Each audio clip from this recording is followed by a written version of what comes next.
No one in Arbin village could forget that morning. The sun had just risen. The sky was quiet. Birds were still flying low. It was the kind of morning when farmers took their animals to eat grass near the open fields. The air was fresh. The ground was soft. But then it happened. A loud cry came from the camel fields. A boy ran through the village barefoot, shouting, "The camels! The camels are dying!" People came out of their huts, confused and scared. Then came another scream and another. Mothers pulled their children inside. Old men stood up with shaky legs. Young men ran toward the field. That was when they saw it. A cobra. But not just any cobra. This one was huge.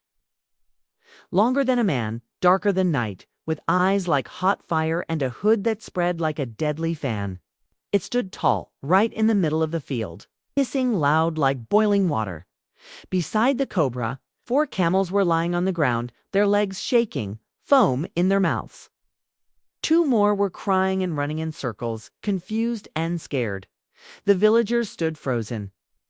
No one moved. No one spoke. It was the first time they had seen something like this, and it would not be the last. The camels belonged to Juma, a young farmer of just 23 years.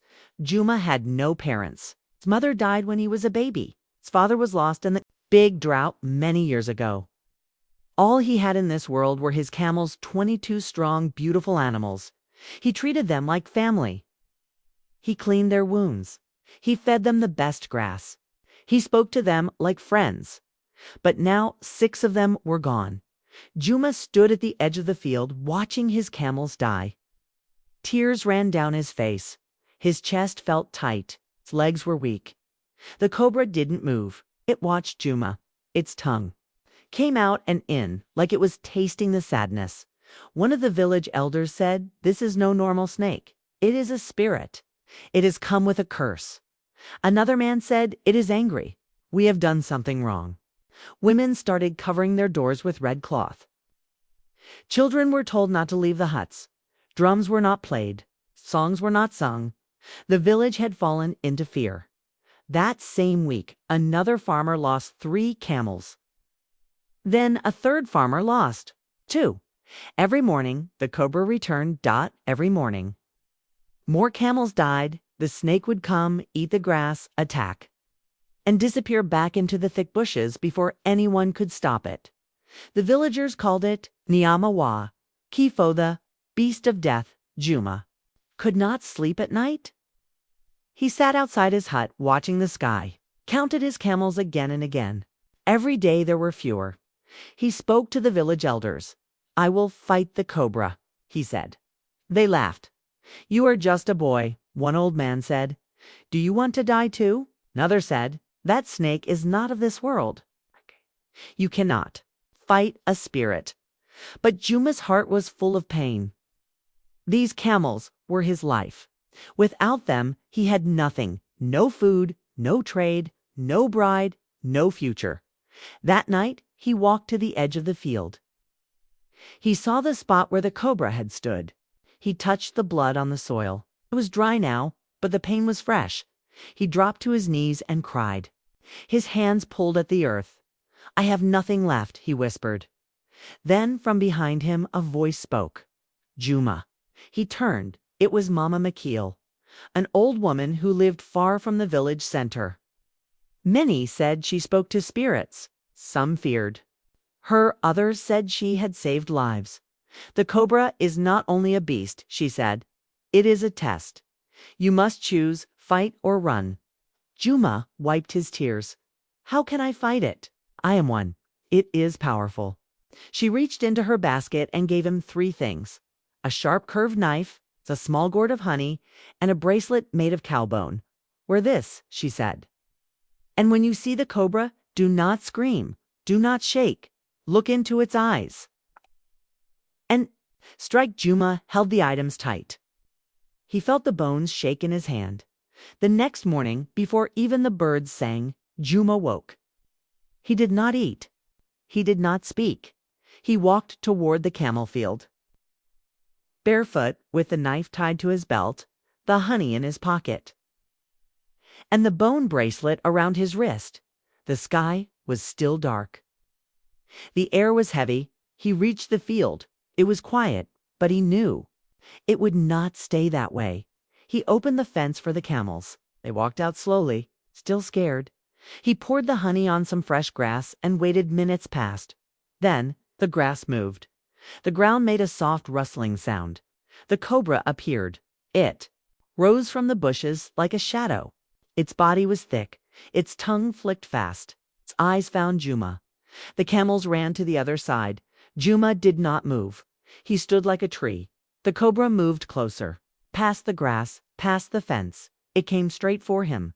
His heart beat loud in his chest, but he remembered Mama McKeel's words. Do not scream. No, not shake. Look into its eyes and strike. He took a deep breath. The cobra lifted its head. Its hood spread wide. It hissed. Juma waited. Then, like thunder, it struck. Juma jumped to the side.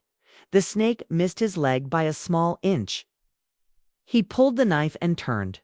With one move, he slashed the cobra across the side. The snake hissed louder. It twisted. It struck again. Juma fell. His hand hit a rock. The knife flew. The cobra rose again, ready to bite. Juma crawled. He reached for the bracelet. He held it up. The snake stared at it, then stopped. It hissed again, but did not strike in that second. Juma grabbed the knife again, and this time he did not miss. The cobra let out a loud cry. Its body twisted, rolled. Then it stopped moving. The field fell silent. Juma stood there, shaking, covered in sweat. The sun had started to rise. He had done it. The sun rose slowly over Arban village. Juma stood in the middle of the camel field, holding the bloody knife. The huge cobra lay dead beside him. Its body was twisted, its mouth open, its eyes cold. His shirt was torn. His hands were shaking. His heart still beat fast like a drum.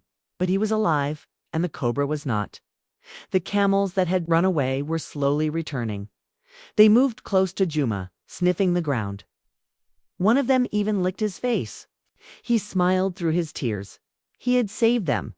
He had saved half of his family, but far away. Deep in the village, the people didn't know. They still sat in fear, thinking the cobra was still alive.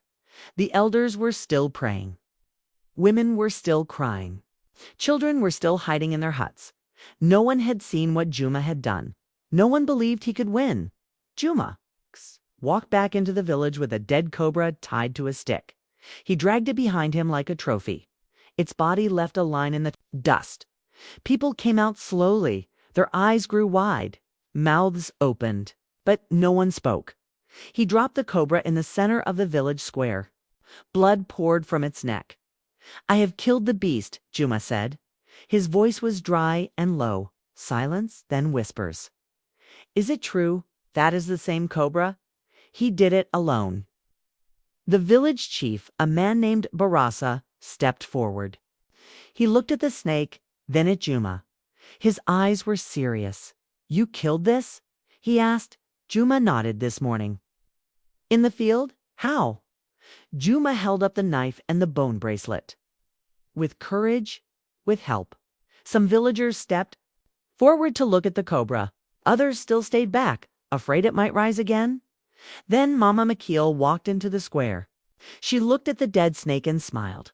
I told him he would fight, she said, and now the curse is broken. Suddenly, the air felt lighter. A bird sang. A small wind blew through the trees. It was like the village had been holding its breath and now it could breathe again. But not everyone was happy. One man, Kazim, a jealous farmer, spoke loud. This snake came for a reason. Maybe it was never just a snake. Maybe this boy has brought more danger. Others started to nod. Double quotes, yes. How can one boy kill such a thing? Maybe it is witchcraft. Maybe the snake was protecting something, and now we are cursed. Fear began to grow again. Juma stood alone. His hands were still bloody. His eyes were tired.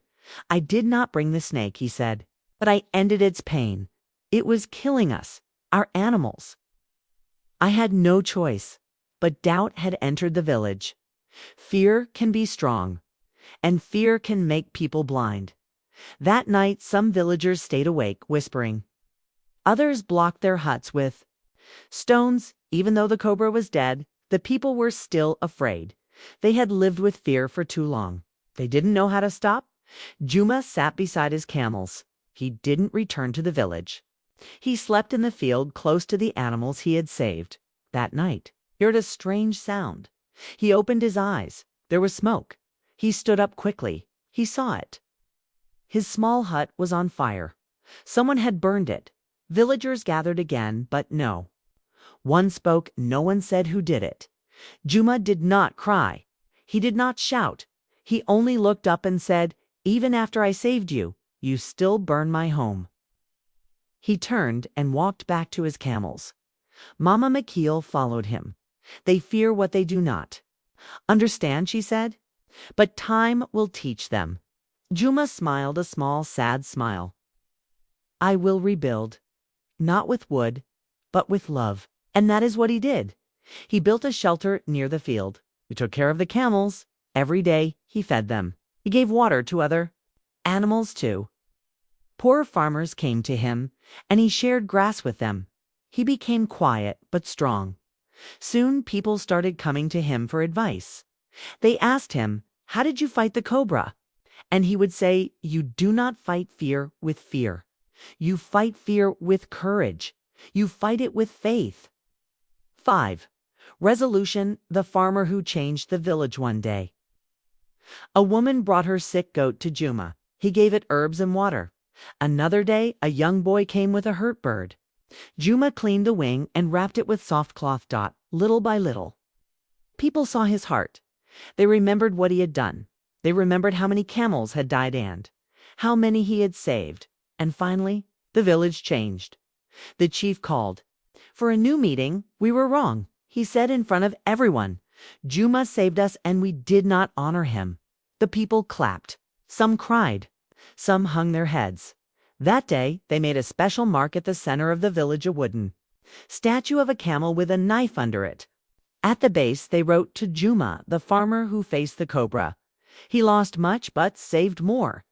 Juma was given back his land. His animals were protected. The children were told his story over and over again.